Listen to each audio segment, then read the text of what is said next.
Magandang araw sa ating lahat ng mga followers sa FB page at YouTube channel. Ngayong araw mga boss, meron po tayong isang bisita, si Will I Am TV.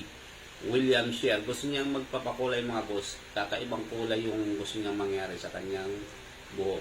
So ito, panoorin natin mga boss. At nandito nga siya mga boss. Dumating din ang ating bisita. So ito may gusto niyang gagayahan. Ang gusto niyang gayahin na style na kulay ay kay Chris Brown. So, ayan po siya. Ayan mga kabos. Unang-unang gawin muna natin ay gugupitan muna natin siya para malinis at saka maganda yung pagkukulayan na natin siya. Ayan, gupit muna tayo.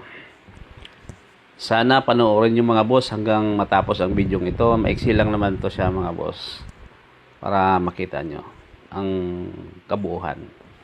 Tingnan natin mga boss kung kaya ba natin gayahin yung pinapagaya niya sa atin.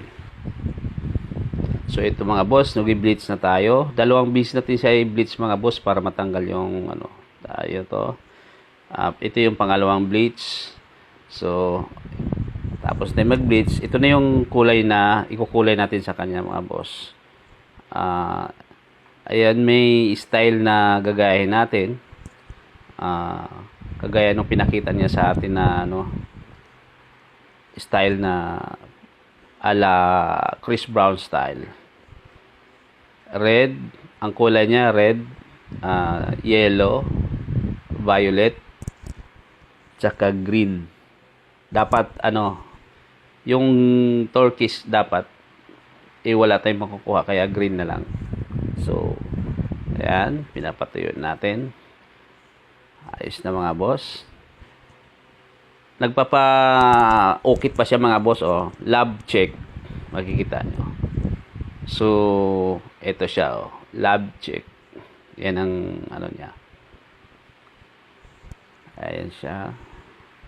Lapit tayo matapos na. Ikot. Yun, hindi pa yan masyadong natutuyo mga boss, kaya so ito na siya, tapos na tayo. Thank you sa mga nagsusubaybay sa ating video mga boss. Sa mga hindi pa nakapag-subscribe sa channel ko, sana subscribe kayo mga boss sa Caesar's Barbers. Yun po ang ating page mga boss sa YouTube at saka FB page. At maraming salamat sa lahat ng nanonood sa ating short video mga boss. Thank you so much sa lahat. Caesar Barbers yun, napaka-solid mo gumawa ng buhok. Ayan, nakasumplay na nakit yung ukit sa akin tsaka ng kulay. Thank you boss, thank you. Okay, love Jake. Okay, love Jake.